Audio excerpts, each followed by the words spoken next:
Okay, we'll start with this. It appears that Melissa Odessa, One of Ring IQ's top prospects to watch in the bantamweight division. it appears she's set to return to action next month, a year to the date of her last fight. Her last fight with Calista Salgado, who she fought in June of last year, fought to a decision. Those of you that have been following the channel a while will have heard me talk about Melissa. Marine Corps veteran, decorated amateur boxer, crossover athlete. She dabbles in both boxing and mixed martial arts. And mixed martial arts, that's what she's been doing lately. But it appears she's set to return to the squared circle, set to return to the boxing ring next month on the 17th. Against an opponent that is yet to be announced. Bayou Event Center in Houston, Texas. And about that is pending approval. And what looks to be a defense of her IBO title. I wasn't aware she was still in possession of that title. Better still, for those not aware of Melissa Odessa and her talents, you know, she actually already took on Maria Cecilia Roman, former IBF champion Maria Cecilia Roman, who was recently unseated by Ebony Bridges. And what was Ebony Bridges' last fight? For Maria's IBF title. Melissa fought Maria too. Melissa actually fought with Maria long before Ebony did. She fought her in February of last year, but because Melissa didn't have a certain number of fights, the IBF would not allow her to challenge for the blue belt. Ahead of the Maria Roman fight, Melissa only had 3 professional contests, 3 professional bouts. I believe the IBF requires at least 5 in order to be eligible to challenge for a world title. Thus, Melissa Odessa, in spite of beating Maria Cecilia Roman on points, she didn't see herself become a world champion, and that's unfortunate because in that contest, she proved that even though she only had 3 pro fights, she has what it takes to bang with the best of them, hang with the rest of them. She is easily one of the more talented, unbeaten up-and-comers in today's bantamweight division, so much so that you could give her good odds to beat anybody, almost anybody, at this weight. Hey, she's a motherfucker. She's a bad motherfucker, is what she is. She's supposed to be returning to action next month on the 17th. Pending approval of that state's commission, and, you know, the night of the fight, it will have been roughly a year's time since Melissa Odessa fought in the squared circle in the boxing ring. It's unfortunate that she's spent that much time away from the sport. She was going through some promotional issues with her then promoter, Signature Punch. It's my understanding that she's not under contract with them anymore. And that's good news. That frees her up to field offers from other promoters. Providing other promoters have offers for her and wish for her to participate on some of their shows. I think it would be a great pity. I think it would be unfortunate if Melissa Odessa doesn't get to box on a major platform because she's got what it takes, more so than some others. Maria Secchi almost immediately comes to mind. That cringeworthy performance she put on over there in Italy as part of a DAZN show against Mary Romero for what was the EBU Super Bantamweight title. Melissa Odessa. No, she's a way more put-together fighter than Maria Secchi. If I'm being honest with you, I'd give Melissa Odessa very good odds to beat both of those fighters, both Maria Secchi and Mary Romero. Respects to them, but Melissa Odessa is that kind of fighter. She's got that kind of ceiling, and it really would be a great pity. It would be unfortunate if she doesn't get to see herself boxing on a major platform in her boxing career. She's supposed to be back in action next month against an opponent that is yet to be announced. Keep your eyes peeled for that, and we'll see what happens. Later on this week, Raven Chapman is supposed to be returning to action. Making her BT Sport Queensbury Promotions debut, a debut that was delayed as the show was pulled and subsequently rescheduled, attempting to advance to a professional record of 3 wins, no losses, and no draws. She's going to be taking on journeywoman-level opponent, Mezei, a veteran of 45 professional contests, 45 professional bouts, sporting a professional record of 11 wins, 29 losses, and 5 draws with 3 knockouts. It's a fighter with an upside-down record, though still a fighter with more pro experience than young Raven Chapman. This is being billed as a 6-rounder in the featherweight division. Featherweight, that's 126 pounds. That's where Denmark's own Sarah Mahfoud reigns as that division's IBF champion. Mexico's own Erica Cruz. She's got the WBA title, and Amandia Serrano, who Raven Chapman is targeting. She holds both WBC and WBO titles at this weight, even though she was last in action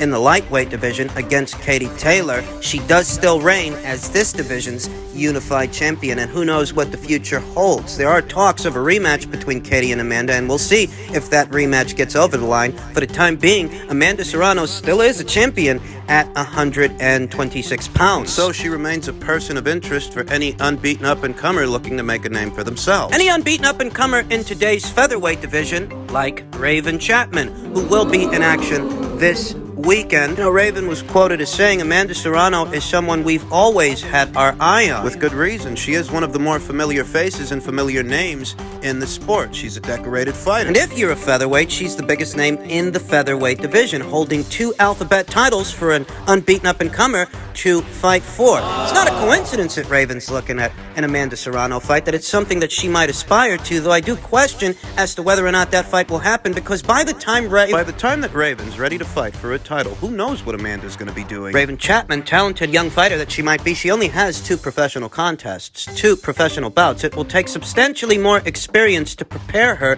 for a fight with someone as seasoned and decorated as an Amanda Serrano. Both these fighters, they are in very different places and stages in their careers. You know, Amanda Serrano, if she don't do that Katie Taylor rematch, she's likely going to resume her quest to unify this division and become its undisputed champion. She really isn't within arm's reach for a lot of fighters, and what fighters and promoters might want access to her, they're going to have to offer her a lot of fucking money. I don't know that Raven ever gets an opportunity, ever gets a chance to fight Amanda Serrano, but it is ambitious. You have to have goals in life, short-term goals, long-term goals, and that's a goal that young Raven Chapman aspires to. I just don't know if she'll ever see it realized. The reality of boxing and the reality of the sport. Better still, she's a talented young fighter and someone to watch out for. I think in a few fights, she'll be ready for the likes of a Sarah Mahfoud. This weekend, she will attempt to advance to a professional record of 3 wins, no losses, and no draws. She is currently the only female boxer that Queensberry Promotions has under contract. You wonder that this doesn't herald more signings of more female boxers for Queensberry Promotions. We'll see. And she's going to be in action this weekend. Keep your eyes peeled for that. Raven Chapman's BT Sports debut.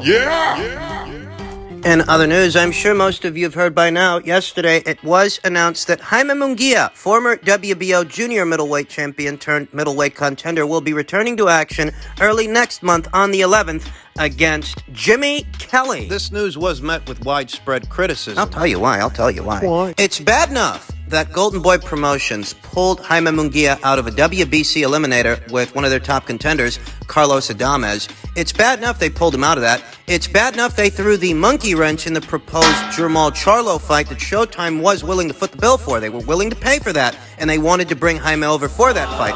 Oscar, Golden Boy Promotions, they pulled him out of that because they said they wanted that to be a joint promotion, whereas we all know this fight, it's not big enough for it to be a joint promotion. You know, it's not Maypac. Oscar De La Hoya said he wasn't willing to do that fight unless DAZN was involved, even though DAZN wasn't asking to be involved. The fight isn't big enough to where it should involve 2 separate promoters and 2 separate platforms to bill it as a pay-per-view. If Showtime was willing to foot the bill, Oscar should have let Jaime Munguia cross over and let him do it the same way that Top Rank let Jose Ramirez cross over to DAZN. Let him fight Maurice Hooker, because Oscar, as it stands, he doesn't have anything better to offer him. Case in point, look at who he's fighting. Jimmy Kelly. This is a guy who was already beaten by Liam Smith, already beaten by Dennis Hogan. This guy is literally a step down from the guys that Jaime has been fighting, because those guys beat this guy. And now Jaime's fighting him.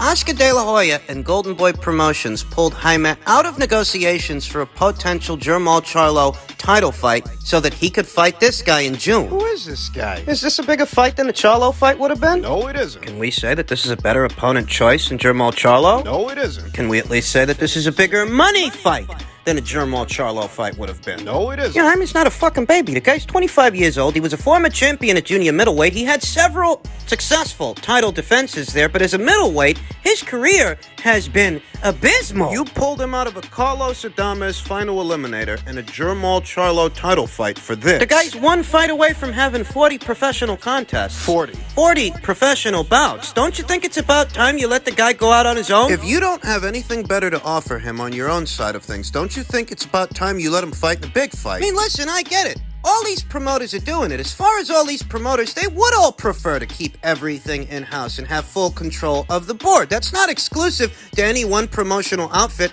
or any one platform that's out there. They're all doing it. Some more than others. One more than anybody. One more than everybody. But that's not the subject. If Oscar De La Hoya Eric Gomez and Roberto Diaz ain't got nothing better to offer Jaime on their own side of things, what do they look like throwing a monkey wrench on a potential Jermall Charlo fight? You're sabotaging this kid's career, or maybe it's not sabotage from where you guys are sitting. Maybe you feel you're protecting him. Maybe you feel he's not ready for the likes of a Carlos Adames or a Jermall Charlo, so you nix those negotiations so you can keep him in safer fights. Safer fights that really don't do anything for him. You see all the guff that Jermall Charlo's getting for that Suliecki fight, but Suliecki's a better guy than this guy. If you can believe that, yes. For all the criticism that Jermall Charlo is getting for taking on Maciej Suliecki, and some of that criticism, it is warranted. Suliecki is still a better guy, an even better guy than this guy, because this guy, he lost to Hennis Stogan. He lost to Liam Smith, and this is the guy that Munguia's fighting. It's shameless stat padding at this point. It's shameless. It can't be defended. Jaime Munguia is neither too young or too inexperienced to take on the likes of a Carlos Adames or a Jermall Charlo for that matter, because Jaime Munguia himself was a champion at 154 pounds, the same as Jermall Charlo. You can't make excuses for this. You can't defend it. You know what they're doing?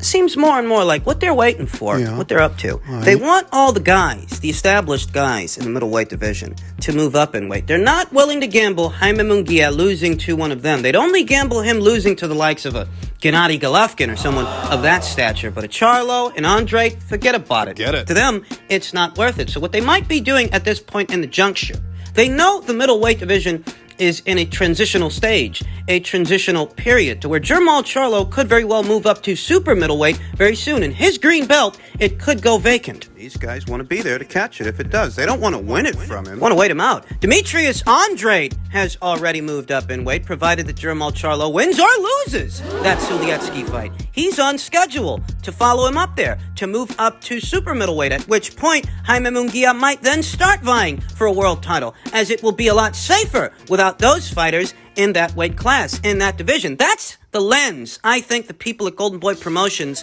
are seeing this entire situation through. They didn't want to win belts from those guys. They were waiting for them to move up. They figure that because Jaime's 5 or 6 years younger than some of these guys, they're not going to rush to put him in there with one of them. He's younger. So they'll keep him in safe fights, bide his time, waste ours in the process, but they figure he's young enough that he's got time to blow, and they'll keep him busy. They'll find guys for him to fight, guys like Jim Kelly, even if they're in fights that nobody really wants to see. Some people thought they'd put him in there with Shane Mosley Jr. in his next fight. Shane Mosley Jr., who just looked the part against the very seasoned veteran Gabriel Rosario, a common opponent between Shane and Jaime, but that's not the case. That's not the fight they ended up making. This is the fight they ended up making, and the more you look at it, the more obvious it becomes. They're just biding Jaime Munguia's time. They're waiting for something. They have been waiting for the likes of Demetrius Andrade to move up in weight, vacate his title. They're still waiting for Jermall Charlo to do the same, and that is set to happen very soon, at which point maybe then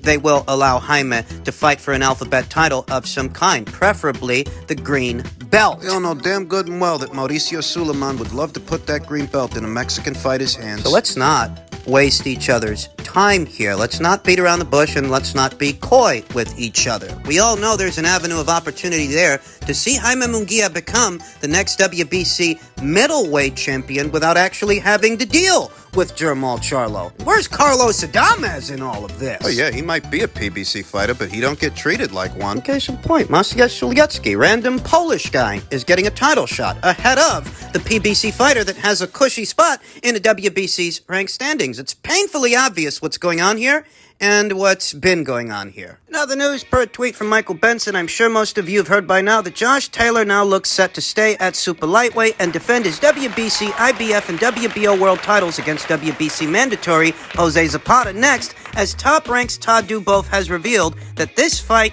is in talks. There's still a lot of people out there, they want to see Josh Taylor run it back with Jack Catterall. A lot of people feel Jack won that fight. I am one of those people. I had Jack winning by a point, not the widest of margins. No. Certainly not as wide as some others, but better still, there is a precedence for a rematch, a precedence for a second fight. The problem is, Josh Taylor's not at liberty to do that, not as reigning WBC champion. If he were to forego talks to take on Jose Zepada, He'd lose that belt as well. He'd lose the green belt. the WBA title's already been vacated, and Josh Taylor's losing his grip on this division as its undisputed champion. He's not its undisputed champion anymore. And if he were to forego talks to take on his mandatory challenger by way of the WBC, Jose Zepada, he'd lose that belt as well. It would be forfeit, and Jose would get it. As much as you guys don't want to hear this, he's not at liberty to just run it back with Jack Catterall. A lot of very emotional fight fans out there, they've already made up their minds to where if he don't never fight Jack Catterall again, they'll never let him live it down. But what they don't want to understand is he's not at liberty to just run it back with Jack. Unless what they're proposing is he vacate another title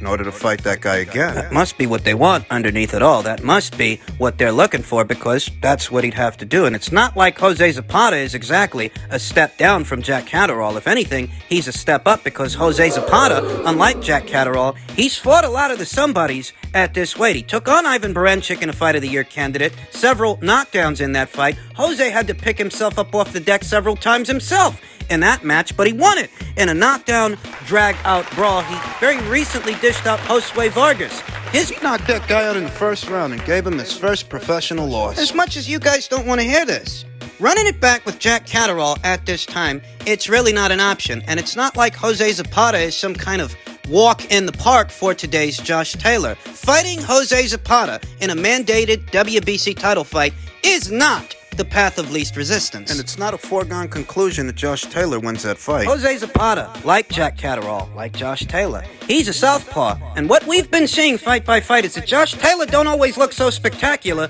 against other southpaws like himself. Well, that's what Jose Zepada is. I'm not against Jack Catterall running it back with Josh. I'm not against a rematch. I'm just telling you, it's not going to happen right now. This might, and all things considered, this ain't a bad fight. If anything, it's a great fight, because if anybody at 140 pounds has earned a title shot, it's Jose Zepada. I understand the sentiment that Jack Catterall was a man hard done by those judges, but that's not Jose Zapada's fault, and that shouldn't impede Jose Zapada's title shot that he has more than earned. By beating Jose Pedraza. By beating Ivan Baranchyk in that knockdown, drag-out brawl, and by dishing out Josue Vargas, unbeaten Josue Vargas, his first professional loss by way of a first-round knockout. Yeah, he's earned it. He's earned a title shot. It's very encouraging that these talks have already begun, because this really is an opportunity for Josh Taylor to redeem himself in some way, shape, or form in the eyes of the fight fans. Even if it's not all of them, there's still going to be people that want him to run it back with Jack Catterall. I understand those people. He really isn't at liberty to do that right now.